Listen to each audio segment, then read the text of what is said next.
तीन अंग है जीवन के, तीन अंग, तीन, ये तीनों ठीक हो तो जीवन ठीक होता है। इनमें से एक भी गलत हो या ठीक न हो तो जीवन गलत हो जाता है। गलत का मतलब है दुखी परेशान यातना में, जिससे कि नरक में जी रहा है। अभी संसार के आधे से ज़्यादा लोग ऐसे हैं जो जो ठीक से नहीं जी रहे, वो जीवन की आवश्यकता पूरी नहीं हो रही उनकी। अब ये कैसे हो, कैसे ठीक करें इसको? यदि हम पूरी मानव जाति को प्यार करते हैं, आदर करते हैं, तो क्या करें, कैसे क्या करना चाहिए? तो इसके लिए जो एक संस्था जो है व्यवस्था करने वाली पूरे संसार की, फिर हर देश की, है ना, एक संस्था है जिसको सरकार कहते हैं। वो सरकार व्यवस्था करे तीनों चीज़ों की, सबके लिए प्राप्त हो सके, सबको कर सकती है। सरकार के पास बहुत पैसा है, बहुत सामर्थ्य है, बहुत साधन है, वो ऐसी व्यवस्था कर सकती है कि हर एक आदमी आसानी से अपनी आवश्यकताएं पूरी कर सकता है। पहली आवश्यकता है धर्म की। हर एक मनुष्य को ये आवश्यकता है पहले की उसकी समझ जो है ऊंची उठे। नीची समझ में हर काम गलत करता है मनुष्य। ये जो नशे पानी करते हैं, ये जो व्यभिचार करते हैं, झूठ कपट और ये चीटिंगनेस करते हैं, ये सब नीची समझ की वजह से होता है। समझ ऊंची उठ जाएगी तो आदमी ऑटोमेटिकली बुरे कामों से मुक्त होकर अच्छे कामों को करने लगेगा। तो समझ उठेगी कैसे? तो हमारे अंदर में आत्मा है, जिसको कहते हैं निर्विकल्प चैतन्य। चैतन्य है कल्पना रहित चैतन्य है, कल्पना भी नहीं उसके अंदर में, ऐसा चैतन्य के बिल्कुल शुद्ध चैतन्य है, बोध ही बोध है, वो है आत्मा। वो असल में हम हैं। और वो क्या, ये शरीर भी हमारा है, अंदर मन हमारा है, और वो आत्मा जो है वो स्वयं हम हैं। ये हमारे हैं और वो हम स्वयं हैं। तो हम उसे कैसे जानें? ये धर्म का काम है कि अपनी आत्मा को जानना। तो आत्मा को जानने का उपाय क्या है? वो दिखती तो है नहीं, तो कैसे जाने उसको? तो वो जो करती है, जो वैसा हम करना शुरू करेंगे तो हम आत्मा बन जाएंगे। क्या करती है वो कुछ क्रिया नहीं करती है, वो सिर्फ उसका रूप ही है बोध ही बोध। इसलिए वो देख रही है, सब हर जगह देख रही, कण कण में भरी है वो हमारे अंदर, आपके अंदर, ये लैपटॉप में सब भरी, अंदर सब भरी है वो, और अंदर बाहर से सब देख रही है। वो इतना चैतन्य है, जाजल्यमान वो देख रही है क्या हो रहा है। तो हम भी क्या शुरू करें, 1 घंटा देखना अपने शरीर में ही और मन में क्या हो रहा है। ये दो ही अंग हैं हमारे जहाँ क्रिया हो रही है। तो शरीर में क्या हो रहा है, कुछ ना कुछ अपने आप हो रहा है। सांस चल रही है तो दिल धड़क रहा है ना, और कहीं पर दर्द है, कहीं जकड़न है, अकड़न है, कहीं कुछ है ना, और कहीं दिमाग में कहीं अशांति है, बेचैनी है, मस्तिष्क में बहुत से विचार चल रहे हैं, घृणा के, बैर के, सब है, वो दिखते हैं हमें। तो इनको शरीर में क्या हो रहा है और मन में क्या हो रहा है, इसे हम देखें 1 घंटा रोज बैठकर।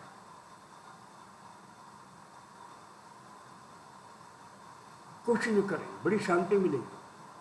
सारी अशांति करने से होती है। कुछ भी करना बंद कर दें, फिर वो अपने आप दिखता है। सब करना बंद कर दें, लेकिन आप वो स्वरूप ऐसा है आत्मा का कि वो अपने आप वो दिखती है, उसको दिखती नहीं, दिखता है उसको। तो क्या क्या हो रहा है शरीर में, मन में, ये देखते ही हम जो अभी शरीर में लिप्त हो गए हैं, मोहित हो गए हैं शरीर और मन में, इससे हम निकल कर अलग हो जाएंगे। शरीर मन अलग हो जाएगा और हम अलग हो जाएंगे। अलग होते बराबर हम सच्चिदानंद आत्मावान हो जाएंगे। जैसे राजा जनक शरीर में रहते हुए भी शरीर से अलग थे, इसको विदेही कहते हैं, विदेही बिना शरीर के हैं। ये पहला काम सबके लिए ये व्यवस्था करनी होगी कि मनुष्य अपनी आत्मा को जाने। तो आत्मा क्या है? बोध ही बोध है, पूरी सर्वोच्च समझ है वो, और पूरी शुद्ध है और पूरी आनंद से भरी है। तीनों चीज़ इसमें है, बोध है, शुद्धता है और आनंद है। ये सिर्फ अपने को देखने से प्राप्त हो सकता है, लेकिन इसकी कला सिखाने के लिए और साधन स्थान बनाने के लिए और सबको प्रोत्साहित करने के लिए कुछ चाहिए, वो गवर्नमेंट कर सकती है ना। हजारों लाखों लोग लगा सकते हैं इस काम में, है ना। आत्मानुभूति कराने का काम, पहला यही धर्म। दूसरा है संसार में है तो संसार की चीज़ें चाहिए, एक कपड़ा चाहिए, मकान चाहिए, खाने के लिए भोजन चाहिए और सब सामान चाहिए, इसके लिए पैसा चाहिए। पैसा यानी क्या होता है, कार्ल मार्क्स ने बहुत अच्छा इसकी व्याख्या की। पैसा यानी वस्तु, वस्तु यानी पैसा। वस्तु बनाते हैं उसको किसी को देते हैं तो पैसा मिलता है ना। बिना वस्तु दिए पैसा नहीं मिलता।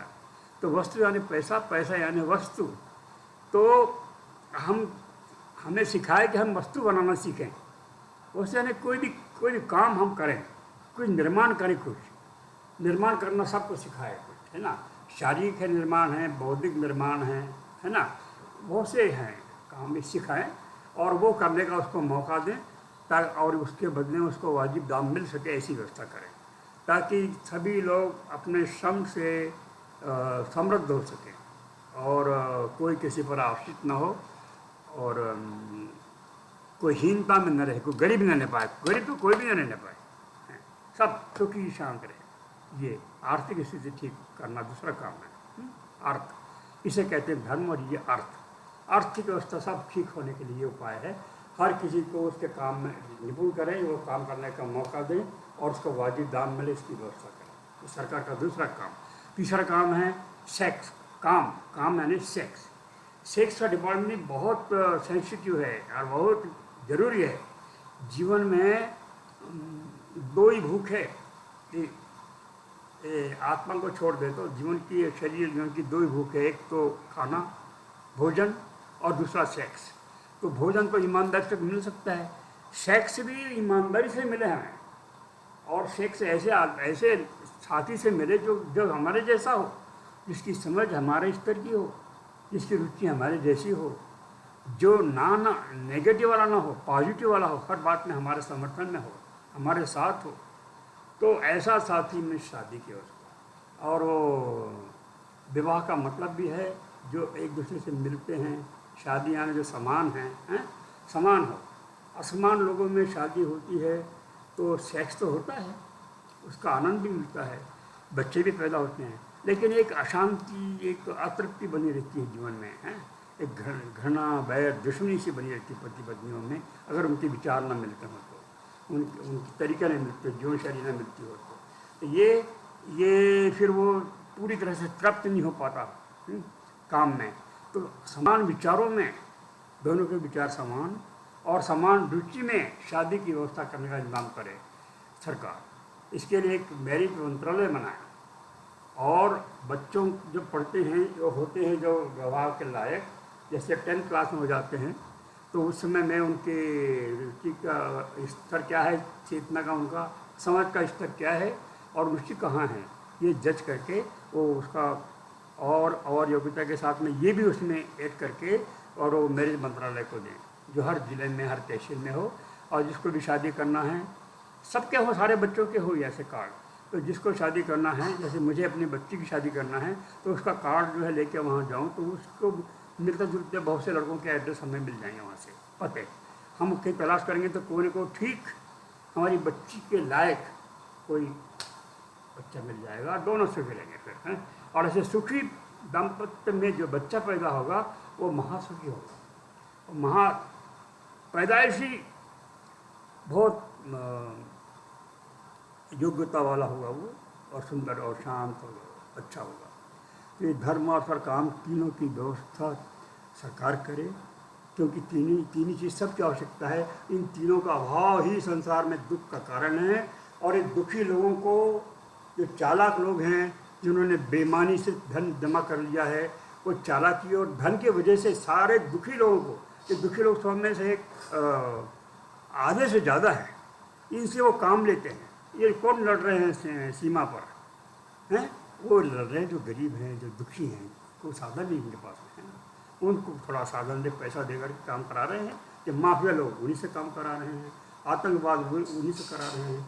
जितने भी गलत काम हैं ये दुखी लोगों से कराए जा रहे हैं। अगर ये सुखी हो तो कभी नहीं करेंगे ये, और सुखी होंगे तो कोई ज़रूरत ही नहीं होगी इनकी युद्ध की, विश्व युद्ध की, आतंकवाद की गरज ही नहीं पड़ेगी।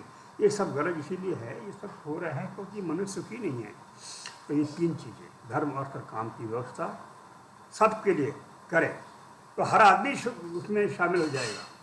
और बल्कि ये कंपलसरी करे तो कोई ना करना चाहे फिर भी करे, वो ध्यान करे, उसको सिखाया जाए। ये तो तुरंत तुरंत फायदा होता है, तुरंत मालूम होता है कि हम क्या हैं, एकदम शांति और आनंद। मैं अपने बारे में बताऊं, मैं बहुत नशा करता था, शराब पीता था, गांजा पीता था, सिगरेट पीता था और सब मांस मटन सब खाता था, बहुत बेचैन दुखी रहता था। लेकिन अचानक मुझे ओशो का मैंने कैसेट सुना, ओशो का एक कैसेट लॉस्टे के ऊपर में, नागपुर में। तो मैं दूसरे दिन पुणे आ गया, यहाँ आश्रम था, और यहाँ पर मैं 12 दिन रहा। और उसके बाद मुझे जो अपनी आत्मा की अनुभूति हुई, वो अनुभूति होते बराबर है सब चीज़ें जो मैं कई सालों से कर रहा था छूटती नहीं थी। सिगरेट नहीं छूटती थी, शराब नहीं छूटती थी, दम घुटता था, एक झटके में सब छूट गया। अंदर का जो शुद्धता का अनुभव आया तो ये सारे अशुद्ध चीज़ें ही है सब खत्म हो गई। ऐसे सारे जो गलत बातें हैं हट जाएंगी आत्मा की अनुभूति कराने से, और जीवन उसका आनंद से भर जाएगा, पूरा संसार आनंद से भर जाएगा। तो ये करना चाहिए हैं। और ऐसी सरकार को मैं कहता हूँ मानवतावादी सरकार। बाकी ये जो साम्यवादी सरकार है, समाजवादी सरकार है, ये कोई मतलब नहीं। हमें न सम्मान करना है न कुछ करना है, हमें तो मनुष्य को मनुष्य बनाना है, मनुष्य बनाना है। मनुष्य में इतना पावर है, जैसे कि एक अणु में एटम, अणु में अणु बम छिटा है, छोटे से कण में अणु बम भरा अंदर है उसके हैं। तो उस अणु बम छिपा है अणु में, बारीक कण में। ऐसे ही मनुष्य में परमात्मा छिपा है, अंदर परमात्मा है। उसको उघाड़े पहले हर आदमी शक्तिवान बन जाए, पावरफुल, तो वो सुखी हो सकता है, फिर सब कर सकता है। वो कि दुनिया है स्वर्ग बन सकती है, कहीं और जारी गरज नहीं है स्वर्ग में, इसी को हम स्वर्ग बना सकते हैं। और कोई जरूरत नहीं हजारों धर्मों की, ये सब घृणा से कर रहे हैं, जिसको घृणा कर रहे हैं, इस्लाम हिंदू को हिंदू, इस्लाम को, और क्रिश्चियन, ये सब तरह तरह के धर्म हैं, ये सब पाखंड है। धर्म तो असल में है हमारे अंदर उस चीज़ को जाना जो बदलती नहीं है, वो बदलती नहीं है आत्मा, वो निर्विकल्प चैतन्य। वो न बदलने वाली चीज़ को जानने का नाम धर्म है। धर्म का मतलब ये है जो न बदले, अधर्म यानी जो बदल जाए। तो मेरे भाई मानवतावादी सरकार बनाए पूरे संसार में। इसके लिए हो सकता है मानवतावादी क्रांति करना पड़े, और बहुत राह देख रहे सब लोग, सब शरीक हो जाएंगे, सब शरीक हो जाएंगे। आप अकेले नहीं, सारा संसार साथ में चलेगा। और ये जो थोड़े से अमानवी लोग, धनवान लोग जो दुखी कर रहे हैं संसार को, ये स्वयं भी बहुत दुखी हैं, ये भी सुखी हो जाएंगे। गरीब सुखी होंगे, अमीर भी सुखी होगा, ऐसा एक भी दुखी नहीं रहेगा। तो मानवतावाद आना चाहिए, और आपको चाहिए कि वो लाएं। आप सब दुनिया के सारे लोग सोचें, इस पर विचार करें। आज इतना ही।